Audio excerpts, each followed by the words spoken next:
الشاعره رودي فاروق كده يعني. مساء الخير عليكم. النهارده احنا مع الجميله رودي. طبعا بقالنا ايه من اكتوبر 22 مش شفتك مش شفتها. فاحنا النهارده بنسجل من امام دار الكتب والوثائق المصريه. ديوانها الثاني تم يعني استخراج توثيق وايداع ترقيم دولي اسمه بعنوان ايه؟ في عز الشتاء. شعر غنائي طبعا من الاشعار الجميله لرودي، وهو الكتاب الثاني بعد ما عملنا الاصدار الاول وكان اللي هو قطر الذكريات او قطر الذكريات بالعاميه. فكنت عايزه اسالها ايه انطباعك النهارده في الاصدار الثاني واحنا موجودين في القاهره مع بعض؟ يعني دي ثالث مره نلتقي مع صديقه جميله جدا وبحبها.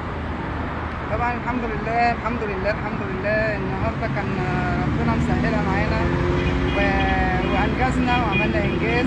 علي صوتك الحمد لله ربنا كان بيسهلها معانا وعملنا انجاز حلو قوي ان احنا خلصنا الايداع والترقيم. والحمد لله ان شاء الله باذن الله يظهر الكتاب اللي هو الديوان في عز الشتاء. ده الديوان الثاني لنا، كان الديوان الاولاني قطر الذكريات. ايوه. وطبعا انا بشكر الاستاذه جهاد نوار يا حبيبتي، ميرسي ليكي على وقفها جنبي وان هي تعاونت معايا يا بنتي في الديوان ده.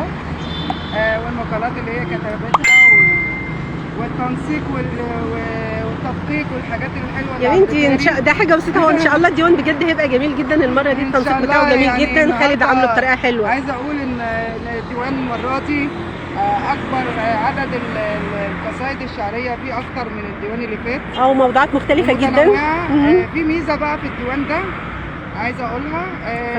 الديوان ده متنوع اكتر من الاول. ليه؟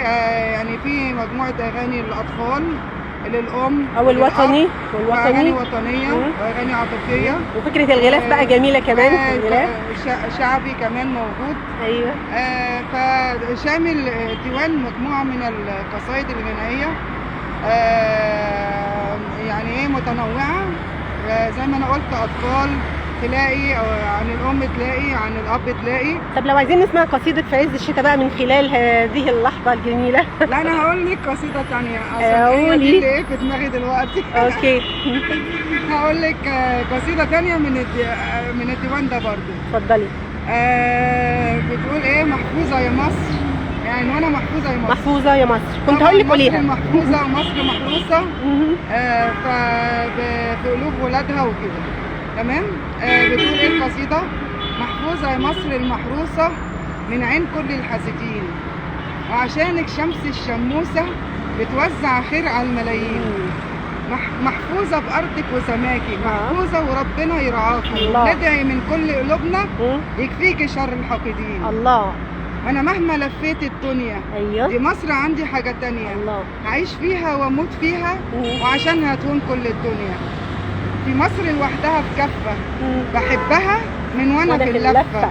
لو كل الدنيا هجرتني ابات في حضنها واتدفى. الله الله، ايه الجمال ده كده؟ بس ده جزء منها يعني. كمان احنا عايزين الباقي كله هنشوفه في الديوان ان شاء الله، نقراه في الديوان باذن الله. طبعا انا طبعا سعيده جدا بالديوان ده لانه برضه فيه حاجات حلوه.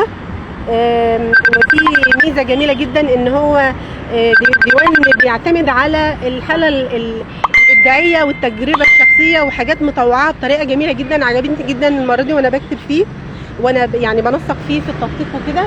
فان شاء الله اتمنى ان هو يعجب الكل. واحنا النهارده اهو في دار الكتاب مع بعض، لقاء بعد فتره اهو. وحشاني جدا رودي حبيبتي. ربنا يخليك يا رب. حقيقي بجد وحشاني جدا. على فكره الديوان ده اتغنت في منه اغاني، يعني طلعت منه اغاني زي كل الوطن العربي بلادي طلعت من الديوان ده برضه، من الديوان الجديد ده. وفي محفوظه مصر دي برضه اتلحنت واتوزعت، بس لسه في كذا حاجه بندور على مطرب وكذا حاجه يعني اتغنت من الديوان ده. يعني الحمد لله، يعني الديوان ده فتحة خير علينا ان شاء الله باذن الله ان شاء الله. وربنا يوفقنا وان شاء الله نتقابل مره واثنين وثلاثه وعشرة ونعمل لقاءات كتير ان شاء الله. لقاء شاعرتان، شاعرة البحر وشاعرة النيل والبحر من القاهرة واسكندرية. شاعرة البحر رودي بقى، انا اللي سميتها شاعرة البحر يا جماعة. ايوه صح، ايوه انكر. ايوه لا هي اللي سمتني شاعرة البحر فعلا. الغلاف ان شاء الله يعجبكم برضه، هو فكرتي طبعا للبحر. طبعا وهي شاعرة البحر فعلا لان هي كاتبة للبحر، وانا كنت ساكنة قرب البحر طبعا، واحنا اتربينا على البحر انا وانتي. البحر سواحلية زي بعض. احنا من بلد واحده، والجو النهارده مش بحراوي خالص، الجو النهارده الجو عايزه اقول يعني الصراحه يعني صعيدي خالص. رهيب رهيب رهيب رهيب والله رهيب. رهيب جدا. بحبكم جدا وتحياتي ليكم. والسلام عليكم ورحمه الله وبركاته. السلام عليكم ورحمه الله وبركاته. جهاد نوار ورودي فاروق. الشاعره رودي فاروق.